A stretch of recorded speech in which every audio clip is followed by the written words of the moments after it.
Okay good morning students. మనం ఈరోజు కొత్త యూనిట్ స్టార్ట్ చేద్దాం అనుకున్నాం కదా. సో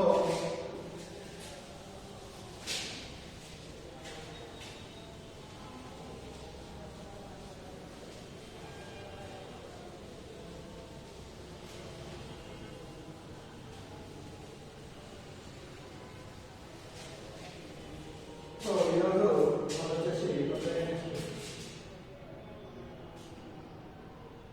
ప్రవాహాలు యాంత్రిక ధర్మాలు. Okay,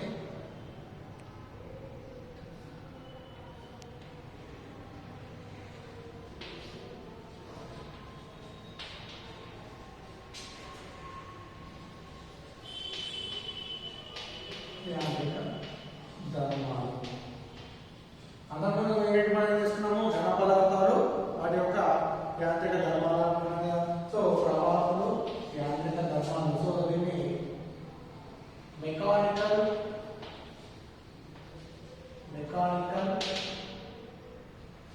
properties of fluids, mechanical properties of fluids ప్రవాహాలు యాంత్రిక ధర్మాలు. ఇలాంటివి మనకు 4 మార్క్స్ క్వశ్చన్ రావడం జరుగుతుంది. అదేవిధంగా ప్లస్ 2 మార్క్స్ రెండు రావడం జరుగుతుంది. అంటే టోటల్ 8 మార్క్స్ రావడం జరుగుతుంది. సో ఇలా మనకు ఒక 4 మార్క్స్ రావడం జరుగుతుంది, లేకపోతే 2 మార్క్స్ రావచ్చు, లేకపోతే 4 మార్క్స్ కూడా రావచ్చు. టోటల్గా అయితే మనకు వచ్చేసి 8 మార్క్స్ రావడం జరుగుతుంది కదా. సో ప్రవాహాలు యాంత్రిక ధర్మాలు. మరి ఇది దేని గురించి చెప్తుందంటే ప్రవాహి గురించి చెప్తుంది. మరి ప్రవాహి అంటే ఏంటి? వాయువు లేదా ద్రవాలు, వాటికి ఏముంటుంది? ప్రవహించే ధర్మం ఉంటుంది. కాబట్టి వాటి గురించి అధ్యయనం చేసే ప్రవాహి గతి శాస్త్రం, వాటి గురించి అధ్యయనం చేసే శాస్త్రమే ప్రవాహి గతి శాస్త్రం. సో అంటే ఏంటి మనకు ప్రవహించే వాటి గురించి అంటే వాయువులు లేదా ద్రవాలు, వాటి గురించి మనకి ఈ వీటిలో వాటి గురించి మనం తెలుసుకున్నాం. ఇంతకుముందు ఘనపదార్థాలు వాటి యొక్క ధర్మాల గురించి ఏ విధంగా ఉంటుంది, ఘనపదార్థాలు ఏ విధంగా ఉంటుంది అనే వాటి గురించి మనం తెలుసుకున్నాం కదా. సో ఇంకా ప్రవాహాల గురించి తెలుసుకున్నాం. ప్రవాహాలు అంటే సో దానికంటే ముందు ప్రవాహాలు అంటే ఏంటి? ప్రవాహాలు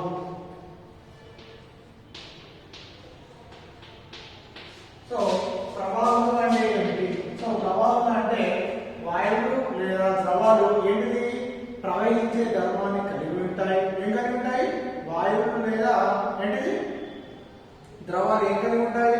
ప్రవహించే ధర్మం. ఒక చోటు నుండి మరొక చోటుకు ప్రవహించే ధర్మాన్ని కలిగి ఉంటాయి. కాబట్టి వీటిని ఏమంటున్నాము?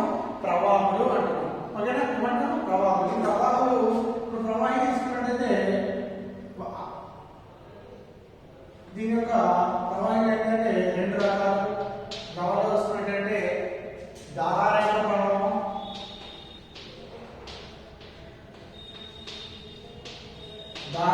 ప్రవాహం, సంక్షిప్త ప్రవాహం. ధారారేఖ ప్రవాహం. నెక్స్ట్ ఏంటిది? సంక్షిప్త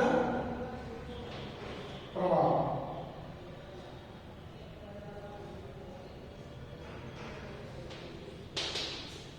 ప్రవాహం ఎక్కడ చేస్తాము? వాయువులో తీసుకుంటాం మరియు ద్రవాల్లో కూడా తీసుకుంటాము. సో ఈ యొక్క ప్రవాహంలో ద్రవాలు తీసుకున్నట్టయితే రెండు రకాలు. ఒకటి ధారారేఖ ప్రవాహము, రెండోది సంక్షుబ్ధ ప్రవాహము. ఏంటిది? సంక్షుబ్ధ ప్రవాహం. సో మనం ఫస్ట్ ధారారేఖ ప్రవాహం గురించి మాట్లాడదాం. ఏంటిది? ధారారేఖ ప్రవాహం. ధారారేఖ ప్రవాహం అంటే ఏంటంటే ఏ ప్రవాహి అయితే ఆ ప్రవాహంలోని ఏదేని బిందువు వద్ద, ఏంటిది ఒక ప్రవాహి తీసుకుంటుంటే ఆ ప్రవాహిలో ఏదేని బిందువు వద్ద దాని యొక్క ప్రవాహి వేగము ఏంటిది కాలంతో పాటు మారకపోతే అలాంటి ప్రవాహాలను ఏంటిది ధారారేఖ ప్రవాహం అంటారు. అంటే ప్రవాహిలో ఏదైనా ఒక బిందువు తీసుకున్నాం అంటే ప్రవాహి ఒక ద్రవాన్ని ప్రవహిస్తుంటే ఆ ద్రవంలో ఏదైనా ఒక బిందువు వద్ద ఆ ప్రవాహి వేగాన్ని చూసినట్టయితే కాలంతో పాటు మారడం లేదు. అంటే కాలంతో పాటు ఫర్ ఎగ్జాంపుల్ 2 గంటలకు అది కొంత వేగంతో ప్రవహిస్తుంది. ఎంతో కొంత వేగంతో 1 నిమిషానికి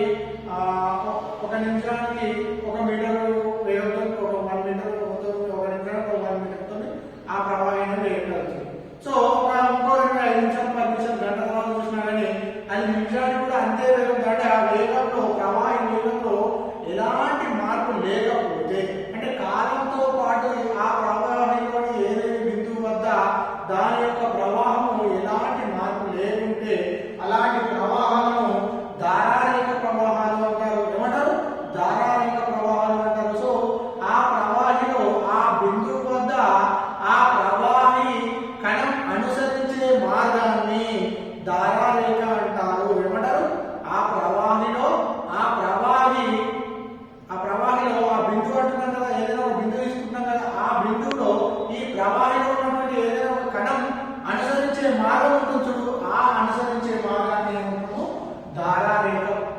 ధారారేఖం అని అంటారు. అంటే అనుసరించే మార్గం ఏమంటాము ధారారేఖం అంటారు. దీన్ని ధారారేఖ ప్రవాహం లేదా నిలకడ ప్రవాహం అని కూడా అంటారు. ఏమంటారు? ధారారేఖ ప్రవాహం లేదా ఇంకేమంటారు నిలకడ ప్రవాహం అంటారు. సో ధారారేఖ ప్రవాహం అనేది ఒక ప్రవాహిలో ఏదేని బిందువు వద్ద ప్రవాహం ఎట్లుంటుంది? ప్రవాహము కాలంతో పాటు మారకుంటే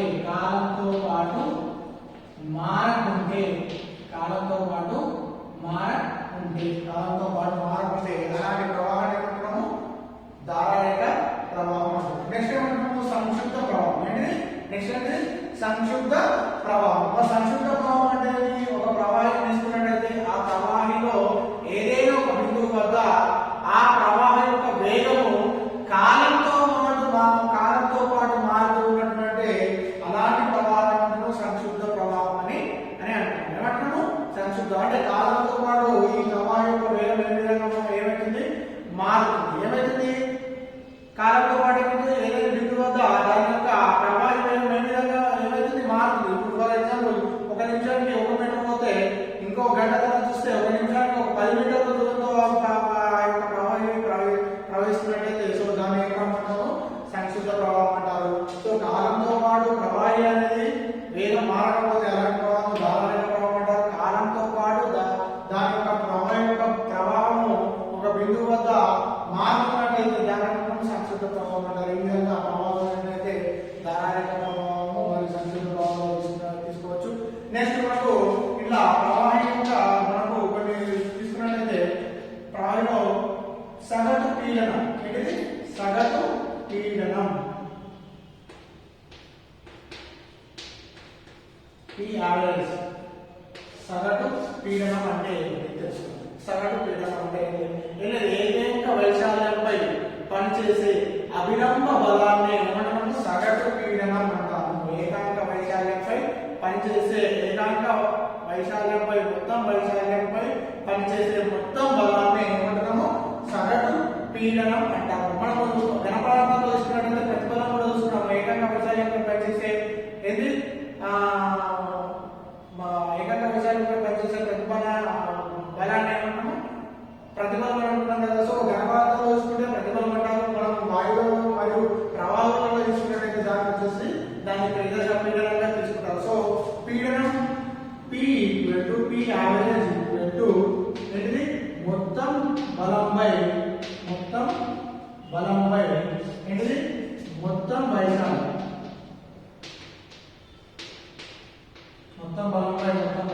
సో అప్పటి సో ప్రమాణం వచ్చేసి న్యూటన్ మీటర్ స్క్వేర్ లేదా పాస్కల్. ఏంటిది పాస్కల్ లో కూడా చూస్తారు. సో దీని సగటు పీడనం అంటే ఏం చూస్తాము ఏంటిది ఇక్కడ మొత్తం బలంపై మొత్తం వైశాల్యం అంటే ఒక ప్రవాహం యొక్క మొత్తం వైశాల్యంపై కొంత బలాన్ని ప్రయోగించినట్లయితే దాని మీద ఏమవుతుంది ఆ బలం ఏం కలిగిస్తుంది ఆ ప్రవాహం పైన పీడనాన్ని కలిగిస్తుంది కదా. సో పీడనం పెరిగితే ఆటోమేటిక్గా వైశాల్యం తగ్గుతుంది. ఓకేనా? పీడనం తగ్గితే ఆటోమేటిక్గా వైశాల్యం పెరుగుతుంది. అంటే ఇప్పుడు ఫర్ ఎగ్జాంపుల్ మనము ఒక ఏదైనా వాటర్ తీసుకున్నట్లయితే ఆ వాటర్ మీద ఒక ముసలకం పెట్టి ఒత్తినట్టు ఏమవుతుంది ఆ వాటర్ అనేది ఎంత కొంత దూరం వరకు పోయే వరకు పోతుంది. మళ్ళీ తర్వాత ఏమవుతుంది ఆ పీడనం వల్ల ఆ ముసలకం అనేది పైకి నెగ్గగా పడుతుంది. అంటే పీడనం పెరిగిన కొద్ది వైశాల్యం అనేది తగ్గుతుంది. అదేవిధంగా పీడనం పెరిగిన కొద్ది వైశాల్యం తగ్గుతుంది. అదే పీడనం తగ్గిన కొద్ది వైశాల్యం అనేది పెరుగుతుంది కదా. ఫర్ ఎగ్జాంపుల్ ఇప్పుడు ఒక బుగ్గ తీసుకోండి, బెలూన్ తీసుకోండి. బెలూన్లో మీరు గాలి నింపకముందు ఎట్లుంటుంది దగ్గరగా ఉంటుంది. నువ్వు ఎప్పుడైతే ప్రెజర్తో కొంత గాలి నింపిన కొద్ది దాని యొక్క ఏంటి బెలూన్ అనేది పెరగడం జరుగుతుంది కదా. సో ఈ విధంగా పీడనం పెరిగే కొద్ది వైశాల్యం అనేది తగ్గుతుంది. అదేవిధంగా నెక్స్ట్ ఏంటిది పీడనం తగ్గిన కొద్ది వైశాల్యం అనేది పెరగడం అనేది జరుగుతుంది. దీనికి అనులోమ పదార్థం పీడనానికి మరియు వైశాల్యానికి. సో ఈ విధంగా సగటు పీడనం తీసుకుంటున్నాము. నెక్స్ట్ ఈ ప్రవాహం ఇంకోటి ఉన్నటువంటి ప్రవాహంలో ఉన్నటువంటి ధర్మం ఇంకోటి సాంద్రత. అంటే సాంద్రతను దేంతో చూస్తారంటే రోజు సూచిస్తారు. ఈ సాంద్రతను ఏ విధంగా చెప్పాలంటే పదార్థం యొక్క ద్రవ్యరాశి మరియు దాని యొక్క ఘనపరిమాణాల మధ్య నిష్పత్తిని ఏమంటున్నాము సాంద్రతగా తీసుకుంటున్నాము. సాంద్రత ρ పదార్థం యొక్క ద్రవ్యరాశి మరియు దాని యొక్క ఘనపరిమాణాల నిష్పత్తిని ఏమంటున్నాము సాంద్రత అని అంటున్నాము. దీనికి ప్రమాణాలు వచ్చేసి కిలోగ్రామ్ మీటర్ క్యూబ్ అనేది దీని యొక్క ప్రమాణాలు. ఈ విధంగా సగటు పీడనం నెక్స్ట్ ఏంటిది సాంద్రత, నెక్స్ట్ ఏంటిది స్నిగ్ధత, నెక్స్ట్ ఏంటిది స్నిగ్ధత అంటే ఏంటో చూద్దాం. నెక్స్ట్ ఏంటిది స్నిగ్ధత. సో ఏదైనా ఒక ప్రవాహం తీసుకున్నట్లయితే ఆ ప్రవాహి వేగాన్ని నిరోధించడానికి ఒక ప్రవాహం తీసుకున్నట్లయితే ఏదైనా ఒక ప్రవాహం ప్రవహిస్తుంది. ఏదైనా ఒక ప్రవాహం ప్రవహిస్తుంది. సో ఇలా ప్రవహించినట్లయితే ఈ ప్రవాహి వేగాన్ని నిరోధించడానికి ఈ ప్రవాహానికి ఉండే ధర్మాన్ని ఏమంటామంటే స్నిగ్ధత అని అంటాం. ఏమంటాము స్నిగ్ధత. ఏ విధంగా ఉంటుంది ఈ ప్రవాహి తీసుకుంటే ఈ ప్రవాహి ఏవైతే రెండు పొరల మధ్య అంటే ఈ ప్రవాహిలో ఈ ప్రవహిస్తుంది కదా ఈ ప్రవాహిలో రెండు పొరల మధ్య ఏమవుతుంది ఆ రెండు పొరల మధ్య ఏమవుతుంది ప్రవాహి వేగాన్ని ఏం చేస్తుంది నిరోధిస్తుంది. ఏంటిది ఈ ప్రవాహి యొక్క ధర్మం ఏంటి ఈ రెండు పొరల మధ్య దాని యొక్క ఈ రెండు పొరల మధ్య ఉన్న ఘర్షణ వల్ల ఆ ప్రవాహి వేగం ఏమవుతుంది తగ్గడం జరుగుతుంది. సో ఆ ప్రవాహించే ధర్మాన్ని ఏమంటున్నాము స్నిగ్ధత అంటున్నాము. ఏమంటున్నాము స్నిగ్ధత. ఒక ప్రవాహం తీసుకున్నట్టయితే ఆ ప్రవాహిలో ఏ రెండు పొరలను తీసుకున్నట్టయితే ఆ రెండు పొరల మధ్య ఆ ప్రవాహ వేగాన్ని తగ్గించడానికి ఆ ప్రవాహం ఉండే ధర్మాన్ని ఏమంటున్నామంటే స్నిగ్ధత అంటున్నాము. స్నిగ్ధత ప్రమాణాలు న్యూటన్ మీటర్ స్క్వేర్ లేదా పాయిజన్ అంటారు. ఏంటిది న్యూటన్ మీటర్ స్క్వేర్ లేదా పాయిజన్ చూస్తారు స్నిగ్ధత. సో నెక్స్ట్ మనం ఇక్కడ చూస్తున్నాం సగటు పీడనంకు ఇది న్యూటన్ మీటర్ లేదా మనం పాస్కల్ ఉంది కదా. సో దీన్ని సాధారణంగా వాతావరణ పీడనం 1 atmosphere 1.0013 into 10⁵ పాస్కల్ గా తీసుకున్నారు. సో ఇది మనం నెక్స్ట్ వస్తుంది వాతావరణ పీడనం ఏ విధంగా కనుక్కోవడం అనేది నెక్స్ట్ చూద్దాం. సో ఈ విధంగా 1 atmosphere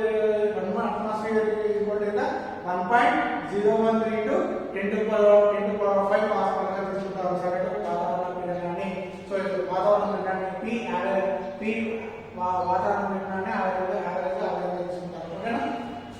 సో ఈ విధంగా ఐదు ప్రవాహం అనేది రకాలు చూసుకున్నట్టయితే రెండు రకాల ధారావాహిక నెక్స్ట్ సంక్షిప్త ప్రవాహం.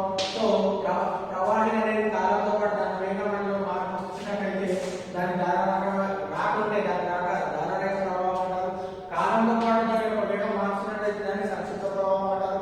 నెక్స్ట్ సగటు పీడనం అనేది కదా మొత్తం ఒక వైశాల్యంపై పరిగణించే మొత్తం బలాన్ని ఏమంటాము అక్కడ సగటు పీడనం అంటున్నాము. సో P ఏమంటుంది FI.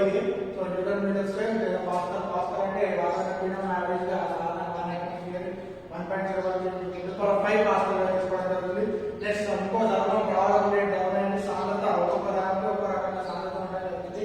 సాంద్రతను దాని యొక్క ద్రవ్యరాశి మరియు దాని యొక్క ఘనపరిమాణాల నిష్పత్తిని మనం సాంద్రత తీసుకుంటాం. దీన్ని రోజు సూచిస్తాము. దీని యొక్క ప్రమాణం కూడా కిలోగ్రామ్ మీటర్ క్యూబ్ అనేది. అదేవిధంగా స్నిగ్ధత అనేది న్యూటన్ మీటర్ స్క్వేర్ లేదా పాస్కల్ ప్రమాణం. స్నిగ్ధత అనేది ప్రవాహి యొక్క ఏదైనా ప్రమాణం తీసుకుంటే ఆ ప్రవాహి రెండు పొరలో ఉన్నటువంటి దాని యొక్క సాపేక్ష చలనాన్ని దాని యొక్క వేగం కలిసి దాని యొక్క చలనాన్ని నిరోధించే ధర్మము ఆ ప్రవాహికి ఇవ్వడం జరుగుతుంది. దాన్ని మాత్రం స్నిగ్ధత అని అంటారు కదా. ఈ విధంగా ప్రవాహం అనేది సగటు పీడనం అనేది సాంద్రత అనేది స్నిగ్ధత అంటే. ఓకేనా. నెక్స్ట్ మనము వాతావరణ పీడనం అంటే ఏంటి, ఓకేనా, గేజ్ పీడనం అంటే ఏంటిదో మనం నేర్చుకుంటాం. ఓకే.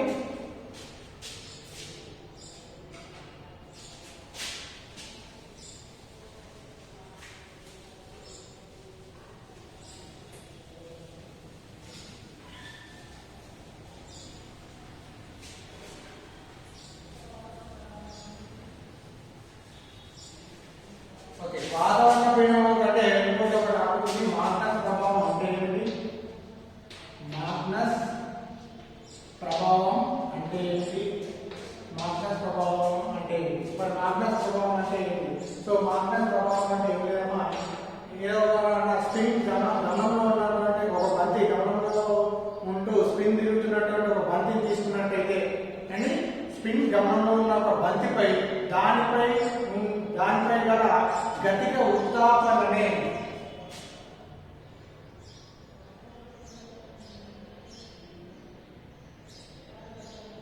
గమనంలో ఉన్న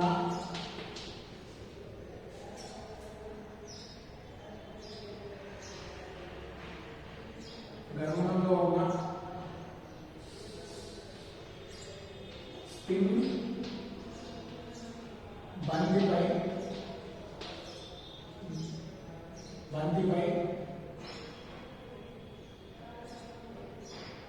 ఉన్న గతిక ఉత్తాపననే ఏమంటారు? మాగ్నస్ ప్రభావం అంటారు. మన స్పిన్ గమనంలో ఉన్నటువంటి బంతిపై ఏముంటుంది? ఉన్నటువంటి యొక్క గతిక ఉత్తాపన ఏమంటాము? మాగ్నస్ ప్రభావం అంటాం. మరి గతిక ఉత్తాపన ఏంటి సార్? ఇప్పుడు మనం ఒక బాల్ ఉంది, ఆ బాల్ మామూలు చేస్తే ఉంటుంది, స్పిన్ చేసుకుంటూ చేస్తే ఏ విధంగా ఉంటుంది? ఒకవేళ మనం ఒక బాల్ స్పిన్ చేసుకుంటూ పంపించినట్లయితే ఆ స్పిన్ ఉన్నప్పుడు దాంట్లో ఏ ప్రభావం ఉంటుందంటే గతిక ఉత్తాపన ఉంటుంది. సో ఆ గతిక ఉత్తాపన వల్ల ఆ స్పిన్ బంతిపై ఉన్నటువంటి గతిక ఉత్తాపన ఏమంటాము? మాగ్నస్ ప్రభావం అంటాం. మరి గతిక ఉత్తాపన అంటే ఏంటో చూద్దాం.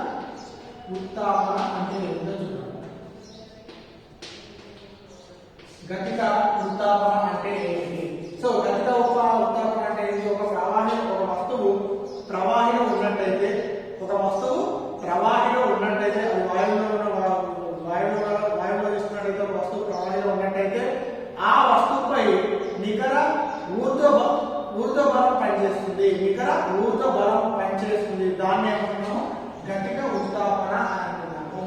ఏంటి గతిక ఉత్తాపన అంటే ఏదైనా ఒక వస్తువు దేంట్లో ఉంటుంది? ప్రవాహిలో ఉన్నట్టయితే ఆ వస్తువుపై ఏమవుతుంది?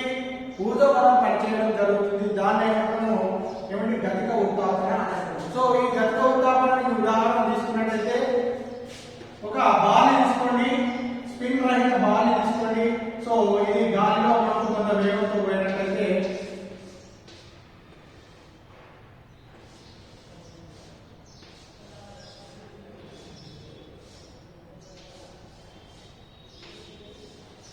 సందర్భం సో స్పిన్ రహిత బాల్ తీసుకున్నాం, కొంత ప్రవాహిలో బాల్ అనేది ప్రవహిస్తుంది, కొంత బాల్ అనేది వెళ్తుంది.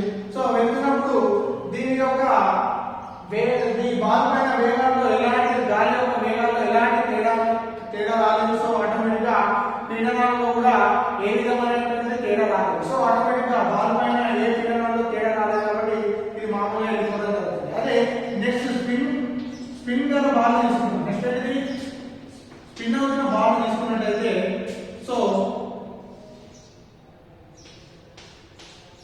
ఒక స్పిన్ అవుతున్న బాల్ తీసుకున్నట్టయితే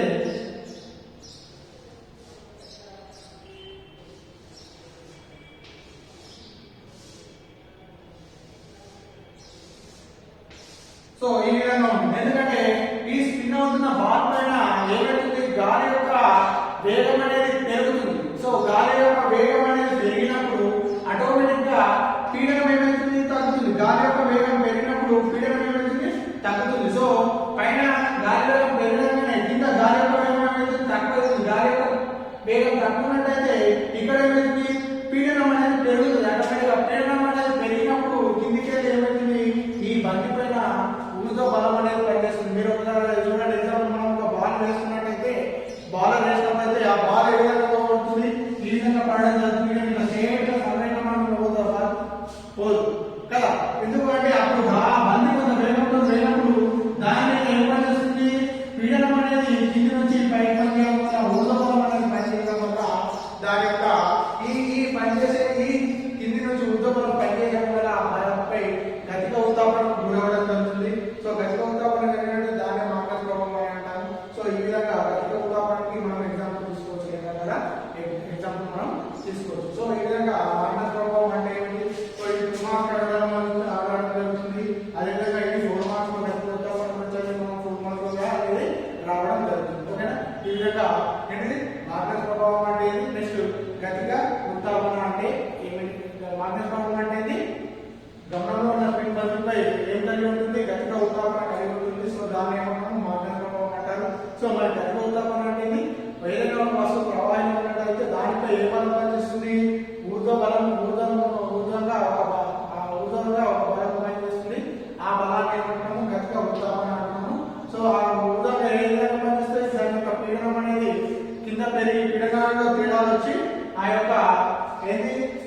తాపం అనేది మనకు రావడం జరుగుతుంది.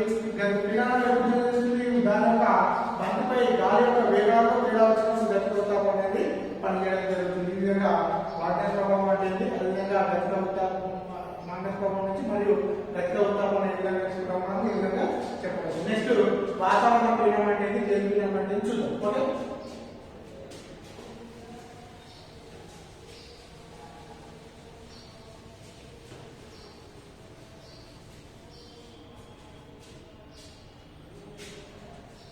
సో నెక్స్ట్ వాతావరణ పీడనం అనగా ఏంటి?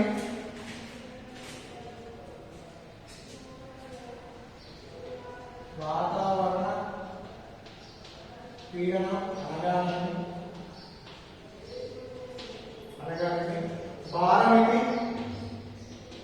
భారమితి బ్రాకెట్ బారోమీటర్ సహాయంతో దీన్ని ఎలా కొలుస్తారు? ఎలా కొలుస్తారు? సో దీనికి ఒక పదం ఉంది, మనం పదం.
సో వాతావరణ పీడనం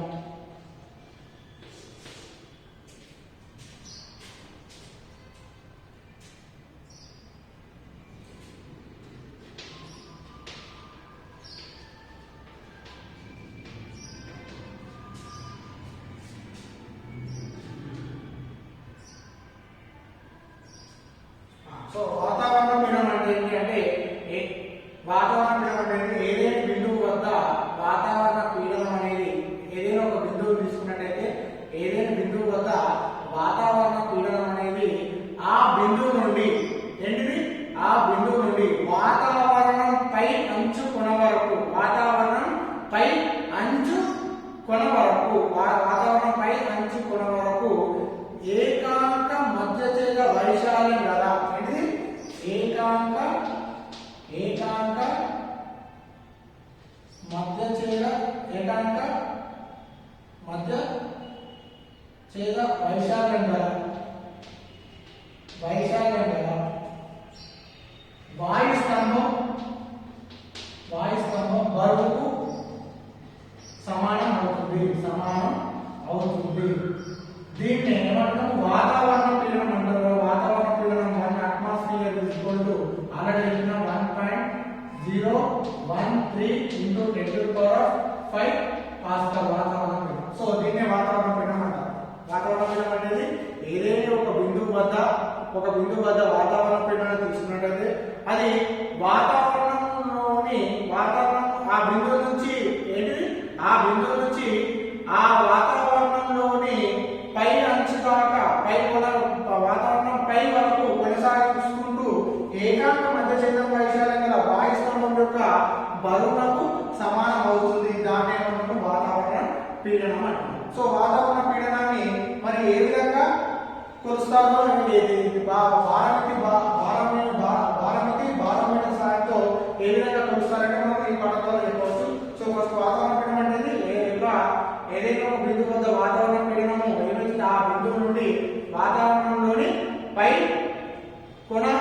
పై వరకు కొనసాగించుకుంటూ ఏమవుతుంది, పై వరకు కొనసాగించుకుంటూ ఏమవుతుంది, వాతావరణంలోని పై వరకు కొనసాగుకుంటూ ఏంటిది ఏకాంత మధ్యస్థ వైశాల్యం గల వాయుస్తంభం యొక్క బరువులకు సమానం అవుతుంది.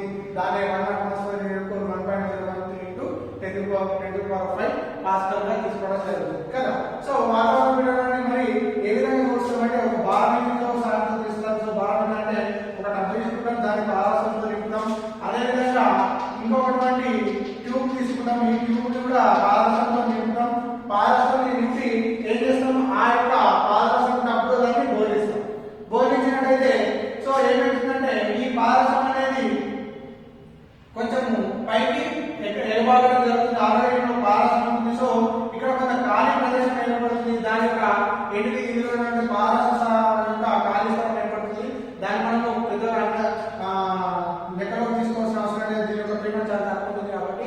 సో నెక్స్ట్ ఏం చేస్తుంది, ఇదంతా మనకు ఒక సముద్ర మట్టం వద్ద దీని యొక్క ప్రయోగం చేసినట్టయితే సముద్ర మట్టం వద్ద దీని యొక్క వాతావరణ పీడనం దీని యొక్క వాయుస్తంభం కూడా ఎంత హెచ్చరిది 76 సెంటీమీటర్ రావడం జరుగుతుంది. వాతావరణ ఏంటి సముద్ర మట్టం వద్ద దీని యొక్క వాతావరణ పీడనం ఎంత హెచ్చుకుంటూ 76 సెంటీమీటర్ అనేది రావడం జరుగుతుంది. అది వాతావరణ ఏంటి 1 atmosphere కి ఈక్వల్ గా ఉండడం జరుగుతుంది. ఏ విధంగా అంటే సముద్ర మట్టం వద్ద మనం ఈ ప్రయోగం చేసినట్లయితే సో ఈ యొక్క ఇందులో పారసంలో ఏ బిందువు వద్ద ఎంతైతే పీడనం ఉంటుందో ఈ బి బిందువు వద్ద కూడా అంతే పీడనం ఉంటుంది.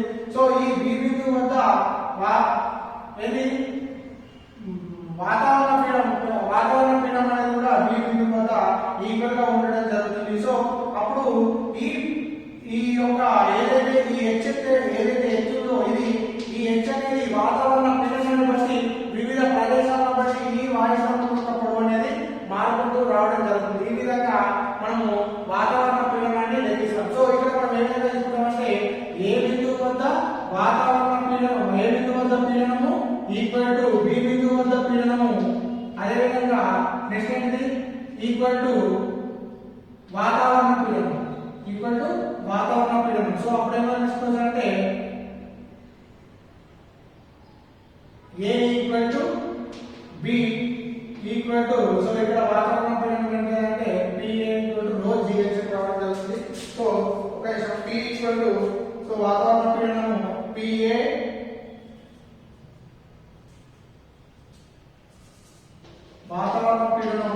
is equal to rho GH is equal to ఏ దగ్గర ఏ బిందువు వద్ద so PA is equal to rho GH.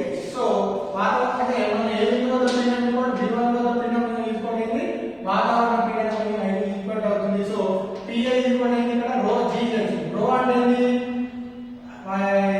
ఏది పాదరసం యొక్క సాంద్రత. rho అంటే పాదరసం యొక్క సాంద్రత. పాదరసం యొక్క సాంద్రత. G అంటే గురుత్వాకర్షణ. G అంటే గురుత్వాకర్షణ. H అంటే వాయుస్తంభం ఎత్తు. ఈ విధంగా వాతావరణం యొక్క మనము పీడనాన్ని కొలుస్తాము. So PA equal to rho GH equal to దేనికి సమానము 1 atmosphere సమానం. 1 atmosphere అంటే 1.01 into 10⁵ పాస్కల్ అనేది రావడం జరుగుతుంది. ఈ విధంగా వాతావరణ పీడనాన్ని మనము కనుగొనాలి. దేని బారోమీటర్ లేదా బారోమీటర్ సాయంతో వాతావరణ పీడనాన్ని ఈ విధంగా కనుగొనడం జరుగుతుంది. వాతావరణ పీడనం అనేది బారోమీటర్ ఇచ్చిన బిందువు వద్ద వాతావరణ పీడనం ఆ బిందువు గుండా వాతావరణంలోని పై వరకు కొనసాగించుకుంటూ దాని యొక్క ఏకాంత మధ్యఛేదం గల వాయుస్తంభం యొక్క బరువుకు సమానం అవుతుంది. సో దాన్ని వాతావరణ పీడనం అంటారు. సో దీని బారోమీటర్ని బారోమీటర్ సాయంతో తీసుకుంటారు. బారోమీటర్ అంటే ఒక పాదరసం ముద్రని తీసుకొని దానిలో ఒక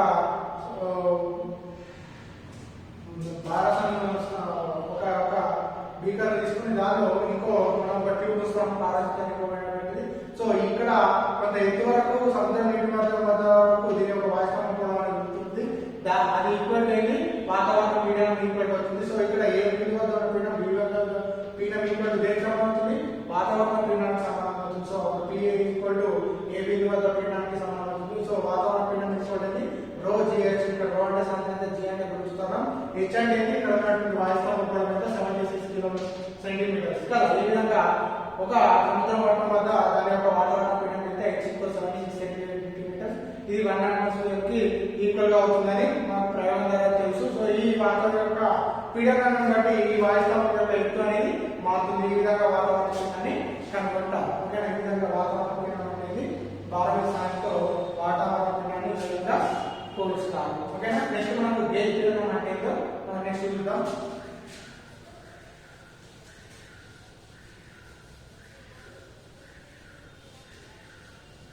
నెక్స్ట్ క్వశ్చన్, గేజ్ పీడనం అనగానేమి?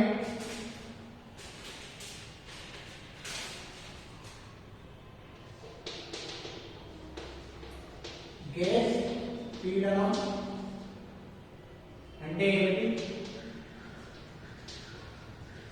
ఏమిటి? మానోమీటర్ ద్వారా పీడన వ్యత్యాసాన్ని ఎలా కొలుస్తారు? మానోమీటర్ ద్వారా పీడన వ్యత్యాసాన్ని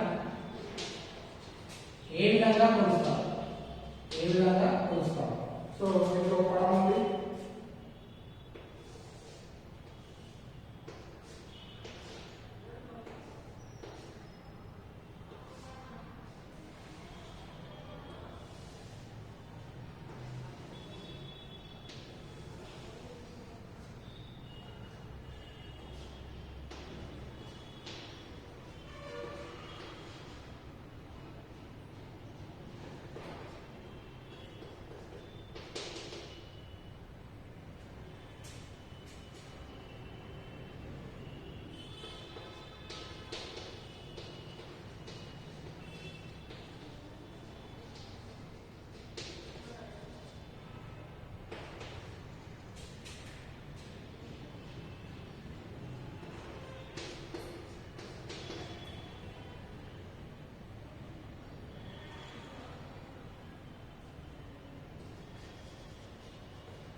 ఓకేనా? ఇది మానోమీటర్ అనే పరికరం. సో ఫస్ట్ మనం గేజ్ పీడనం అంటే ఏంటి? గేజ్ పీడనం అనగా గేజ్ పీడనం అంటే ఏంటి అన్నా, వాతావరణ పీడనానికి నిజ పీడనానికి మధ్య గల తేడాన్ని కొలవడాన్ని ఏమంటున్నాము? గేజ్ పీడనం అంటాము. ఏంటి? వాతావరణ పీడనం మరియు నిజ పీడనం మధ్య గల తేడాన్ని ఏమంటున్నాము? గేజ్ పీడనం అంటున్నాము. సో దీన్ని P మైనస్ PA గా తీసుకుంటున్నాము. దీన్ని ఏమంటున్నాము? గేజ్ పీడనం అంటాము. గేజ్ యొక్క పీడనం అంటారు. సో వాతావరణ పీడనము నిజ పీడనానికి మధ్య గల తేడాన్ని మనము గేజ్ పీడనం అంటారు. సో ఈ గేజ్ పీడనాన్ని మనం మానోమీటర్ ద్వారా పీడన వ్యత్యాసాన్ని ఏ విధంగా కనుగొంటాము? ఏ విధంగా పీడనం యొక్క వ్యత్యాసాన్ని కనుగొంటామంటే, సో మానోమీటర్ అనే ఒక పరికరం ఉంది. సో దీన్ని ఏ విధంగా కనుగొంటామంటే, మనము తక్కువ పీడనాలను మరియు ఎక్కువ పీడనాలను కొలవాలంటే తక్కువ సాంద్రత ఉన్న ద్రవాలను మరియు ఎక్కువ సాంద్రత ఉన్న ద్రవాలను ఈ U ఆకారం గొట్టంలో మనం నింపాలా. సో U ఆకారం గొట్టం అమర్చినటువంటి U ఆకారం గొట్టంలో ఒకవైపు తెరవబడి ఉంటుంది, రెండో వైపు D అనే ఒక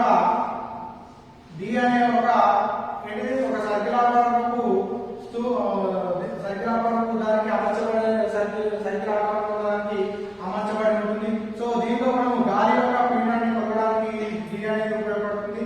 సో దీన్ని ద్రవంతో నింపినట్టయితే ఎప్పుడైతే గాలి యొక్క పీడనము వాతావరణ పీడనం కంటే ఎక్కువగా ఉంటుందో, గాలి యొక్క పీడనము వాతావరణ పీడనం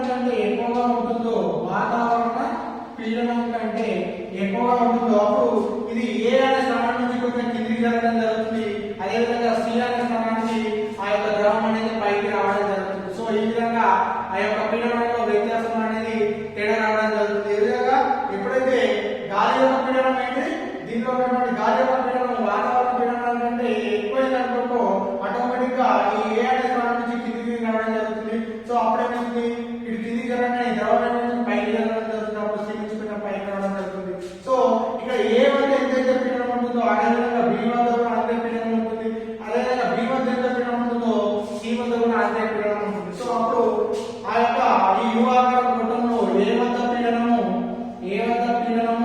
ఈక్వల్ టు B వద్ద పీడనము ఈక్వల్ టు వాతావరణ పీడనం. ఏంటిది? వాతావరణ వాతావరణ పీడనం ఏ వద్ద పీడనం అనుకుంటాము PA గా తీసుకుంటాము. అదేవిధంగా B యొక్క వద్ద పీడనాన్ని ఈక్వల్ అయితే వాతావరణ పీడనం కాబట్టి సో వాతావరణ పీడనం ఏంది PA.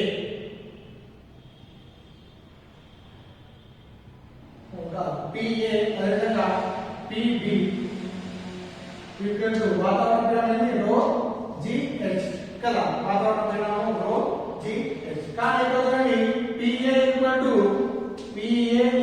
మనకి P అవుతుంది. అదేవిధంగా PA ఈక్వల్ టు P అవుతుంది.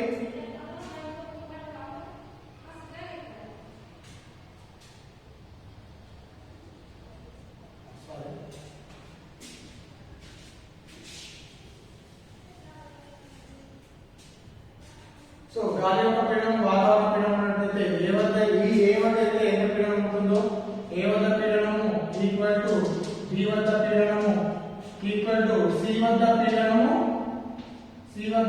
పీడనము ప్లస్ వాతావరణ పీడనం. సో అప్పుడు PA ఈక్వల్ టు ఇది ఈక్వల్ అవుతుంది PC ప్లస్ వాతావరణ పీడనం ఎంత రో GH.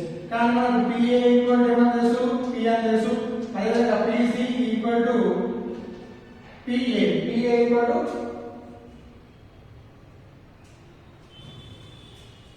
PC equal to PA.